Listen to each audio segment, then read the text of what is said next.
गिरी सुमेल की धरती को इस बात का एहसास नहीं था कि उसे एक ऐसे विलक्षण युद्ध की गवाही देनी होगी जो अपने आप में अलग मायनों में अनोखा होगा। कहने के लिए यह युद्ध मारवाड़ के शासक राजा मालदेव और दिल्ली के बादशाह शेरशाह सूरी की सेनाओं के मध्य लड़ा जाना था, लेकिन यह युद्ध मारवाड़ की सेना ने बिना राजा के लड़ा था। एक तरफ 80,000 की सेना व 40 तोपों के साथ शेरशाह सूरी, तो दूसरी तरफ 8,000 राजपूत रणबांकुरे। शेरशाह सूरी का इरादा मारवाड़ फतेह करना था, लेकिन शायद उसे यह पता नहीं था कि इस बार उसकी तोपों का मुकाबला राजपूताना की तलवारों से होगा।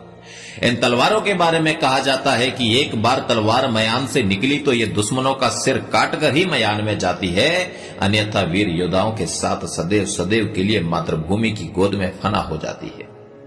5 जनवरी 1544 की सुबह गिरी सुमेल की इस धरती पर युद्ध भूमि में अफगान तोपों का मुकाबला राजपूतों की तलवारों से था।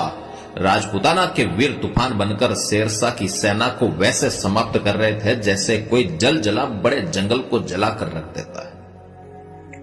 सुमेल में जिस स्थान पर तालाब है उस स्थान पर कुछ नजर आता तो केवल अफगान सैनिकों की लाशें या फिर खून का तालाब। मुकाबला हुआ तो बताते हैं कि जैता और कुंभा की अगुवाई में राजपूत रणबांकुरों ने शेरशाह की सेना में ऐसी तबाही मचाई कि एक वक्त ऐसा भी आया जब शेरशाह खुद अपने घोड़े की जीन कसकर युद्ध भूमि से भागने को तैयार हो गया था।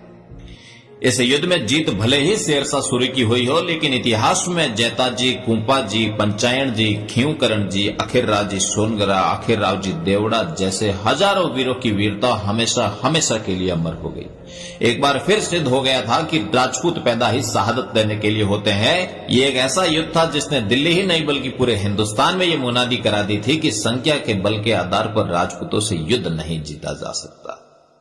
इस युद्ध के पश्चात शेरशाह सूरी ये कहने को मजबूर हो गया था कि मुट्ठी भर बाजरे के लिए मैं हिंदुस्तान की सल्तनत गवा बैठता।